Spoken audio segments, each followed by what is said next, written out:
Alright, what's up guys? This is Dan from bodybuilderinthailand.com. Going to be talking to you about metformin today.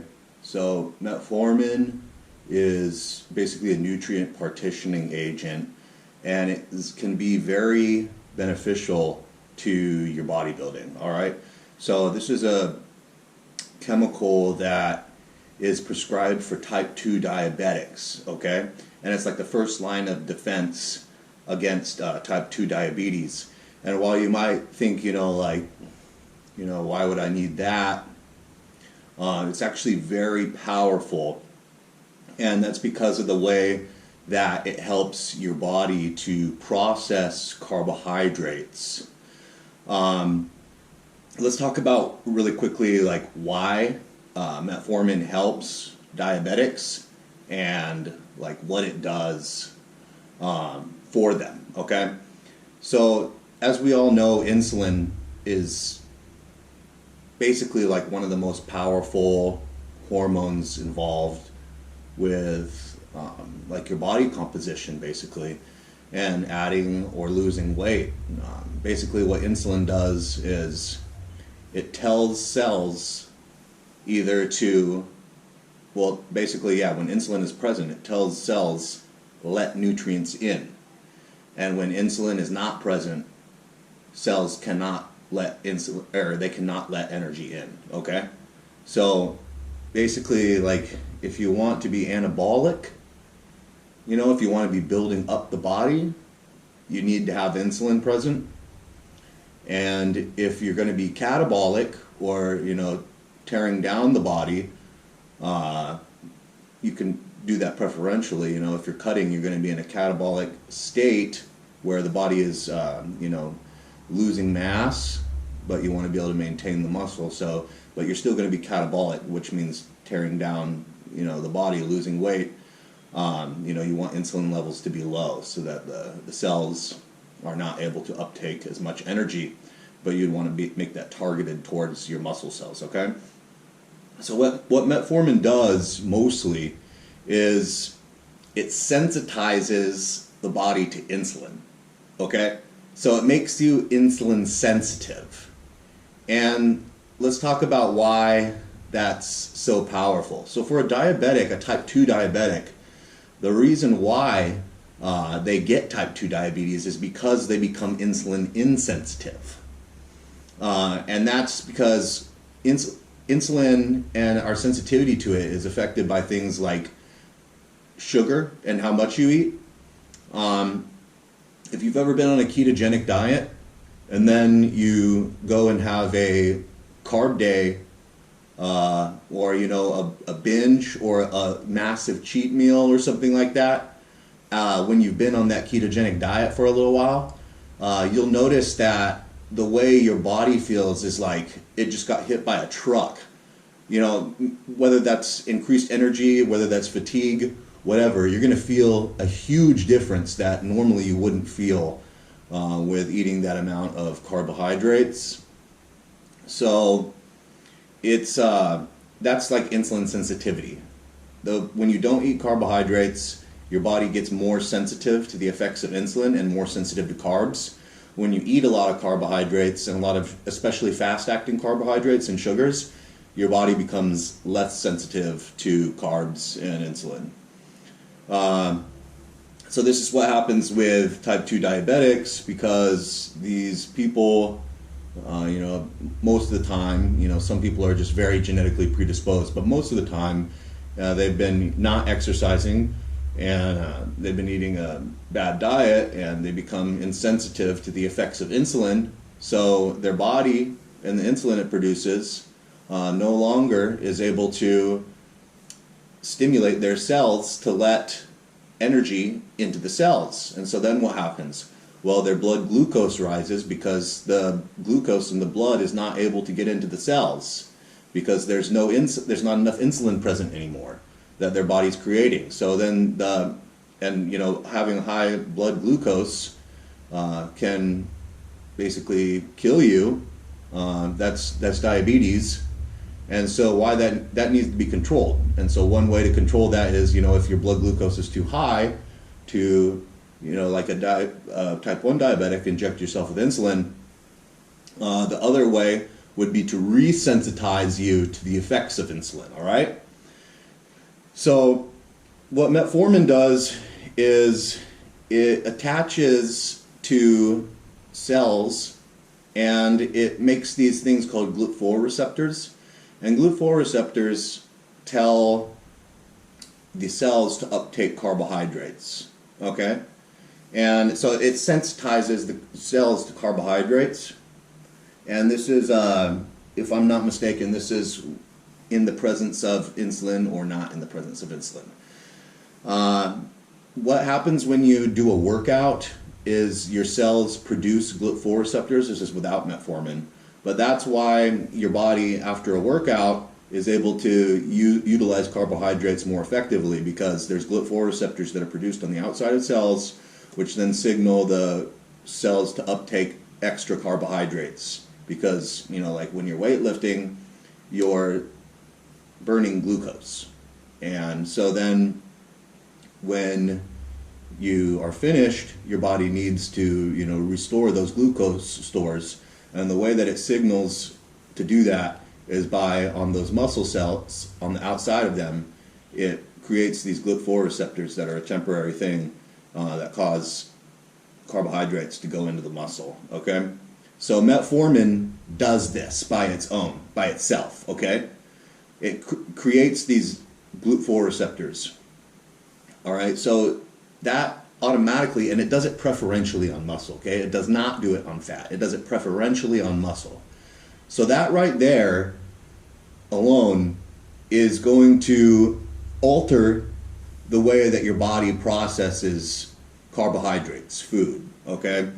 And I've told you guys a lot before that, what is the point of performance-enhancing drugs? Well, they change your metabolism. They change the way that your body handles food, okay? So let's talk about anabolic steroids for a moment. Anabolic steroids, these all have some crossover, but the main effect of anabolic steroids is that they make it so that your body does not lose much nitrogen or protein, amino acids, which are composed of nitrogen.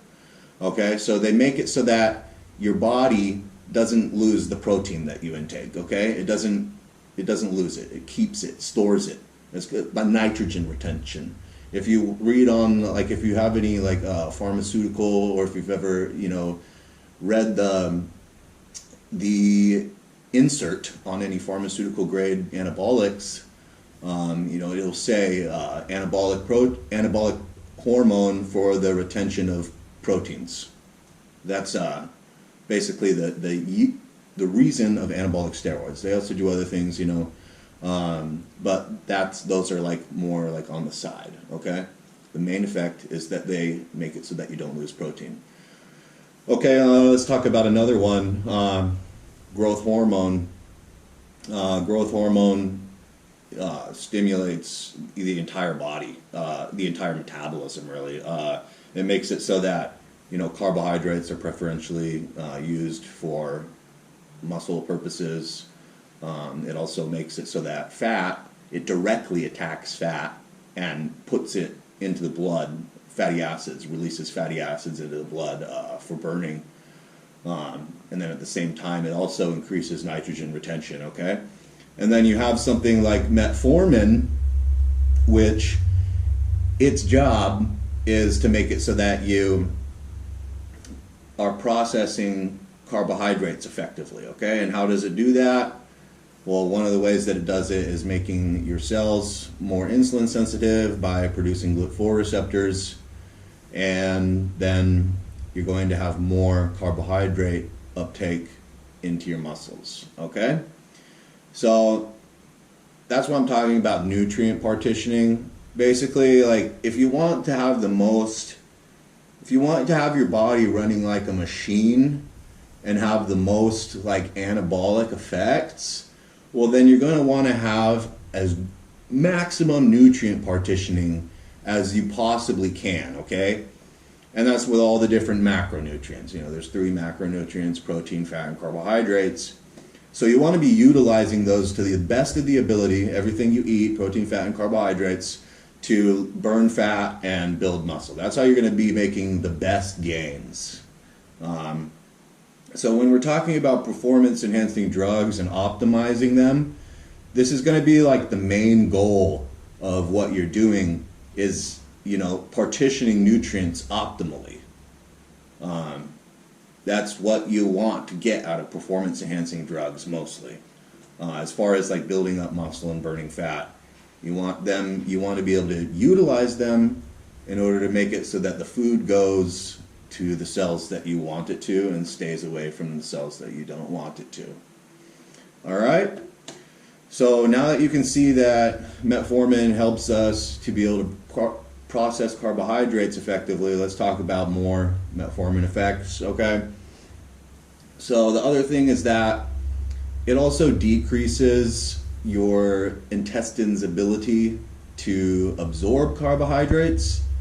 So if you are a hard gainer, this may affect you, and that's why I probably wouldn't recommend it for someone who had a really hard time gaining weight, because that's one of the things with metformin is that it kind of blocks, with that partitioning effect, and the fact that it decreases intestinal glucose absorption is that, not all of the glucose that you eat now is going to be getting through. It also decreases some of the fat absorption in your blood or in your intestines.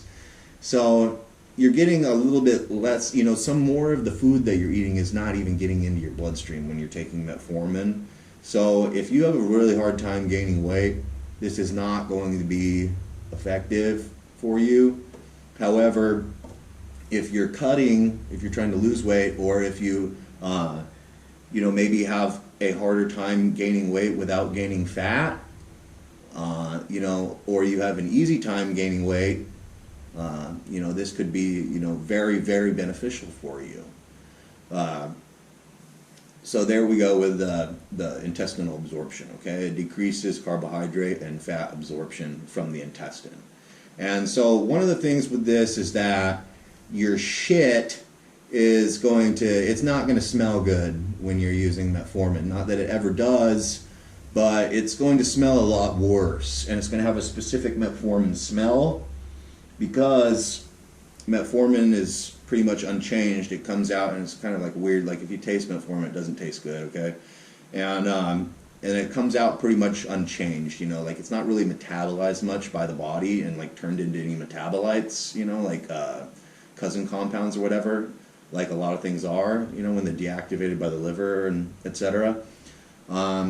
So there's a specific metformin smell associated with taking metformin, which is somewhat unpleasant. So we've got now the GLUT4 receptors, the insulin sensitivity increase, and that is preferential too to the muscle and not to the fat. And let's talk about glycogen loading, okay? So it also, with those GLUT4 receptors, it also makes them, it makes them to a super physiological level. So the glycogen uptake that your muscles are then able to produce is more so than, not being on metformin. So you're going to have more ability on metformin to store carbohydrates in your muscles than you would on metformin, okay? So what does that do? Well, glycogen is carbohydrates stored in muscles. And, that's a big part of your performance and strength, is how much glycogen you can fit into your muscles, okay? And when people talk about, being full and round, the glycogen storage is a big part of that. And let's talk a little bit about why. So with each gram of carbohydrates, it attracts in your body, that attracts 2 grams of water, okay? So, your whole body is composed mostly of water, and, so are your muscles. So if you want your muscles to look, be pressing against the skin and being as big and round and popping as possible, well, then you want your muscles to be full to the absolute brim of carbohydrates and water, okay? You don't want the water, like, don't be confused with water being stored outside the muscle, between the skin and the muscle, okay? That's not good, and that's not what I'm talking about. I'm talking about inside the muscle cell, okay? So if it's inside the muscle cell, then it's a bigger muscle cell, water, okay? So if you're able to store more glycogen in your muscle, for every gram of glycogen that you store in your muscle extra, you're actually getting a total of 3 grams more muscle volume because of the fact that glycogen carries with it and attracts water, 2 grams of water for every molecule of glycogen. And vice versa, if you are not carrying glycogen, not a lot, then you're, for every gram of glycogen that you don't have in your muscle, you're losing 3 grams total of muscle volume, the space it takes up inside the muscle, since you're not going to have those 2 grams of water molecules that are being carried along with those carbohydrates. So, for example, like if you're cutting, right? If you've tried to cut weight before and dieted, I'm sure that you'll notice that, as let's say on a 1 week basis, for an example, okay? You've been dieting for the week, and now the end of the week has come, and you're feeling more weak, you're feeling more depleted and fatigued, and you may, look at yourself and be like, whoa, I'm smaller, or I lost size. And, visually that may be very true because you have not been eating enough carbohydrates because of your diet to fill up your muscles with carbohydrates, which also makes it so that your muscles are not as full of water because, there's 2 parts water for every part glucose, glycogen put in the muscle. So your muscles, if you're dieting, are going to be much less big, full, and round, not because you've actually lost protein muscle tissue, but just because the muscle does not have as much fuel and water stored inside of it because of the dieting. So that's not muscle loss. That's not true muscle loss. It's just muscle volume decrease. And, you'll notice that, if you go and eat, a lot of starch, rice, potatoes, bread, whatever, for 3 or 4 days, that size that you lost comes right back, okay? Because then it's gonna load right back into the muscle, the glycogen and the water, and it's gonna fill back out, and you're gonna look vascular and more round and shit. So as far as this process goes, by the way, as well, is that metformin does help with this process as well, because it, helps create GLUT4 receptors on your muscles, makes you more sensitive to insulin, and, drives extra superphysiological, not an obscene amount, but, more so than you could do otherwise, driving carbohydrates into those muscle cells. And there's also one thing that I wanted to mention too, is that you don't need to produce as much insulin, okay, when you're using metformin. Because why? Well, it makes sense because if you're more sensitive to insulin, then why would you need as much as if you weren't as sensitive to insulin? You don't. And so your pancreas is not going to produce as much insulin if you're using metformin. Why and why is this good? Well, because high insulin levels are generally unhealthy. And I mean, yeah, bodybuilders do utilize insulin, some bodybuilders do, but, insulin, at more than is necessary levels than is just needed, to get muscles, to get stuff into the cells, and optimally be anabolic is, generally unhealthy and associated with fat gain. Also, it's associated with, the just big slabs of mass without a lot of quality to it that you see in some bodybuilders that, you know, there's not a lot of shape. It's just like they're a big thing. All right, that's like associated with high insulin use.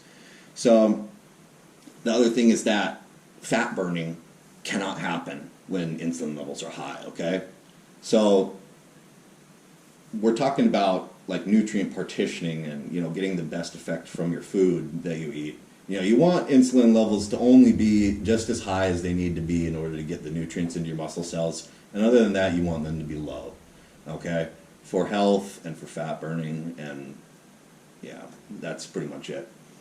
All right, so metformin does make it so that your body does not produce as much insulin because it's not necessary since you're more sensitive to it. All right. The other thing that metformin does is it activates a energy system called AMP-K.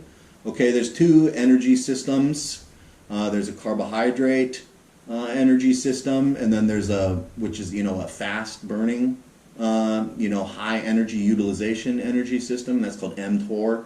And then there's a slow burning utilizing energy system that's more for endurance exercise that's called AMP-K, okay? And so metformin switches on this AMP-K energy system, okay? And your body is always either switching between the two, mTOR, AMP-K, okay, depending on what you're doing, what you're eating, etc. But metformin pretty much flips the switch on AMP-K on all the time, okay? And when you're burning fat, you're going to be using the AMP-K energy system, okay? And basically what that does is it makes it so when that AMP-K switch is turned on, okay, just imagine that your body has these two switches, right? mTOR is you know, need extreme energy and carbohydrate energy, you know, for high energy production now switch, and AMP-K is the more endurance, you know, lower energy but over a sustained period of time switch, which is, you know, the conversion of fat to burnable glucose in the body. Okay, so AMP-K is going to be turned on. Metformin directly turns on AMP-K. And what does this do? Well, it basically just switches the body's metabolism to a more fat-burning metabolism rather than a more carbohydrate-burning metabolism, because now that mTOR is definitely not dominant, that mTOR energy system, okay? The AMP-K energy system is now dominant, and there's now, your body is just more preferentially burning fat for energy now, okay? Utilizing fat for energy with the AMP-K energy system turned on, okay? And this is a direct main effect of metformin, is doing this, flipping the switch over, this imaginary switch, okay? It's just easy to visualize it if we talk about like a switch or a button. mTOR button on, energy system, AMP-K button on, energy system. All right? And you know, that's very powerful for your nutrient partitioning, okay? And you know, having that. So these things all go together, right, guys? And you see that, you know, if you're just using anabolic steroids to build muscle and burn fat, you know, you're not, you know, encompassing the whole picture of utilizing the food that you put in your body to you know, optimize your metabolism and your body composition. Of course, you know, you need to be optimizing all the different systems, you know, fat, carbohydrate, and protein metabolism as much as possible in order to be having the most results, okay? So this is why, you know, these things that I've been talking about for the last 25 minutes are why, you know, metformin is a very powerful chemical in bodybuilding, and it's widely used, guys. And there's actually one other main effect that I want to talk about before I leave this off, is gluconeogenesis. So gluconeogenesis is the liver producing sugar or glucose out of protein amino acids. All right, and the liver does this. The liver produces glucose like a lot, right? That's like one of its main things that it does. And it also stores glucose, okay? Metformin limits the liver's ability to store glucose, and in addition to that, by turning on that AMP-K switch, it directly inhibits gluconeogenesis. And why is this good for bodybuilding? Well, less of the protein that you eat is now going to be being destroyed and turned into glucose, okay, through gluconeogenesis in the liver. So that makes it so that, you know, by inhibiting gluconeogenesis, that's a very, very powerful for building muscle, because now you have this, you know, like for example, whey protein is very easy for the body to turn into glucose because it's such a fast-acting, easily digestible protein. You know, if gluconeogenesis is inhibited, then your liver is not going to be able to turn that whey protein into glucose, which means you're going to have more nitrogen retention, which is muscle tissue is built, not muscle energy stores like glycogen, but muscle tissue is built out of nitrogen amino acids, okay? So that's very powerful that metformin inhibits gluconeogenesis in the liver, okay? Very powerful. All right. So you're going to be using more of the protein that you eat, and it's going to be being used for muscle, and it's not going to be being destroyed and turned into carbohydrates, okay, by your liver. Very important. All right, let's talk about now side effects with metformin. So there's definitely some significant, effects, but don't get too scared, okay? So it's very safe. It's a life extension drug, and there's been studies where people who have terminal illnesses, people who have cancers, they live longer if they're put on metformin than if they're not. And well, a lot of this has to do with the fact that most cancers are carbohydrate driven. That's what they use as fuel. So ketogenic diets, for one thing, are one way to slow down the growth of cancer. And then another thing like metformin, which limits the liver's ability to produce glucose, that feeds the cancer cells. And then also AMPK being turned on, which makes the body's metabolism be more of a fat-burning metabolism rather than a carbohydrate-burning metabolism. Also, inhibits that growth. So, that's maybe one mechanism, for why that happens. But there's also been studies on like animals and things like that taking metformin. And, they live quite a bit longer than animals that are not taking metformin. So it's very well tolerated by the body. It's very safe. And it generally makes people and animals live longer to be on metformin than to not be on metformin, okay? And it's being researched by life extension clinics as a life extension drug. So safety, all right? It's pretty damn safe and pretty damn well tolerated. And it's also the first thing that's prescribed even before insulin to diabetics, type 2 diabetics. If they don't, they want to put them on metformin instead of insulin because it's much safer. And then insulin is like the next step if they can't control their blood glucose with metformin. All right. So then more side effects, gastrointestinal discomfort. So this is going to be the main one. This is going to be the main side effect. The first month that you take metformin is going to be fairly uncomfortable as far as like your digestive system, but I would definitely consider it worth it. You're going to have diarrhea, and yeah, you're going to have diarrhea when you first start taking metformin. So I would definitely taper the dosage up because, if you take a lot, you're going to be affected by this more initially. And if you take a small amount and taper up over, a month or something, you're going to be affected a lot less, especially the first week. Everybody that takes metformin the first week, they've got diarrhea. So that's going to be there. You may get some gas and bloating as well. That's pretty damn common. But the good news is that when you adjust to being on it after 1 month, that goes away. So, I always use at least 1,000 milligrams of metformin now per day. So 1 gram of metformin, 1,000 milligrams of metformin. I like the Glucophage XR extended release tablets of 1,000 milligrams. I like that. It works really well for me. And this, I do not have gastrointestinal discomfort. However, the smell, remember the metformin smell? It doesn't get on, it's not coming through your skin, okay? But it is coming through your shit, and it is coming through your urine, okay? So you're going to notice a smell. that's associated with metformin in your shit and in your urine, okay? And that's unavoidable, and it's not going to go away. And it's not a good smell. So be prepared for that. But I feel like because of the vast benefits that metformin has, and that it's very effective, that it's definitely worth it. It's worth it to me, okay? And then, like I said, I've been using it for, much longer than a month now. And, I've been experimenting with this for maybe 9 months now, something like that. And, I really think it's worth it. And, I've also, other people that that I know have also experimented with it, and people who come to me for advices. I've also tracked their use of it, and it always goes away, the gastrointestinal discomfort.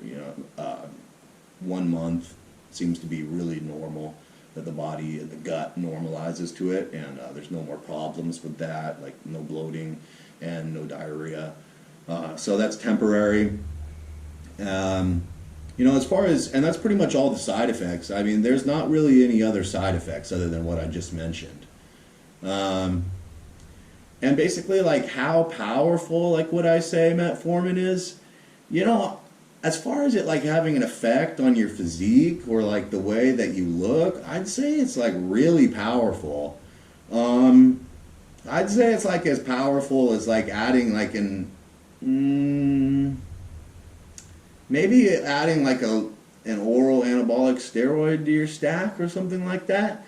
Like, not like a huge dosage or anything, but like it's very noticeable, the effect that it will have on your physique. This is not weak stuff. And contrary to effects that have already been said about like berberine has been shown in studies to do what metformin does, that's not true. In the real world, that does not happen. Okay, I've used both, and berberine is nowhere near as strong as metformin, okay? Berberine, if you want to use a natural substitute or you can't get metformin, is a decent substitute, but it is not metformin, okay? I'm going to tell you that right now. However, berberine does not have the gastrointestinal side effects, so so you won't have to go 3-4 weeks with having that kind of discomfort if you use berberine. However, you're going to be getting maybe like 25% of the effects that you could be getting with metformin, even on a high dosage of berberine, okay? So metformin, contrary to the scientific studies in bodybuilding, is vastly more effective than berberine, okay? Trust me. It's a pharmaceutical, and it just is. It just is. You can experiment for it yourself if you want to, but this is the way it is. All right? Then as far as like dosages, the recommended dosage, effective dosage for pre-diabetics is 1,500 milligrams to 2,500 milligrams per week, or no, per day of metformin, okay? However, I find the effective dosage to be somewhere between 1,000 milligrams and 2,000 milligrams per week. It's definitely reaches about like peak bodybuilding effectiveness at 2,000 milligrams per week, where you're going to notice like, damn, this stuff is like really doing something for me.